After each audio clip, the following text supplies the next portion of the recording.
So here we have the Vauxhall Zafira SRI on a 65 plate. I'm going to start off by showing you around the outside of the car, and then we'll hop in and run through some controls on the inside.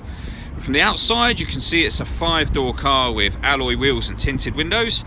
Let's start off inside the boot and then work our way around the rest of the car from there. So as we approach the back of the car, you'll see we have reversing sensors. Plenty of boot space as well. This is as a 5-seater. Let me show you what it's like with the 2 rear seats folded up so that it's in its 7-seat configuration. So now that the 2 rear ones are folded up, you can see you still have this amount of boot space at the back, which isn't bad at all given that all 7 seats are now in place. Okay, so we're just going to work our way back round to the front of the car now, and then we'll hop in and run through some controls on the inside. But now that we've done a full circle of it, you can see it's in lovely condition the whole way round. Just briefly before we climb in, I think it's well worth seeing the interior from this exterior point of view. The seats are in wonderful condition. There's plenty to run through on the dashboard, so let's hop in and we'll do that right now. Okay, so now that we're inside the car, we're going to start with the dials. On the left hand side we have the rev counter, and on the right hand side the speedometer. At the bottom in the middle you can see the total miles on this car, which are 20,044. Above that we've got some trip computer information and a digital readout for the speedometer as well. That information can all be changed using controls on the indicator stalk for various different trip computers. We back out to the steering wheel. On the left hand side we've got cruise control and speed limiter, and on the right hand side we have stereo controls and phone controls as well.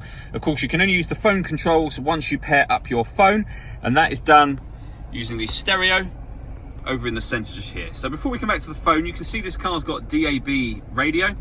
It also has AM and FM available, and if you're listening to your own music you can do that via the CD player or the auxiliary and USB inputs.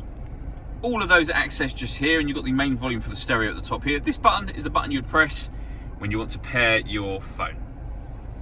Working our way down, we've got the air conditioning. So fan speed is adjustable with this dial. Temperature on this one. You can determine where you'd like the air to be distributed, and then hit that button to turn the air conditioning on, and of course the same again to turn it off. You can recirculate the air that's in the car. That's a great way of heating it up or cooling it down quickly, depending on, of course, the temperature that you set with this dial here. Underneath that, we have a cubbyhole section, but you can pull this down. We have a 12-volt charging socket, the auxiliary and USB inputs that I mentioned previously, and then a 6-speed manual gearbox. All that leaves me to say is thank you for taking the time to watch this video. If you'd like to come and see the car in person and have a test drive, please feel free to call any of our MJA sites. We'd love to hear from you soon.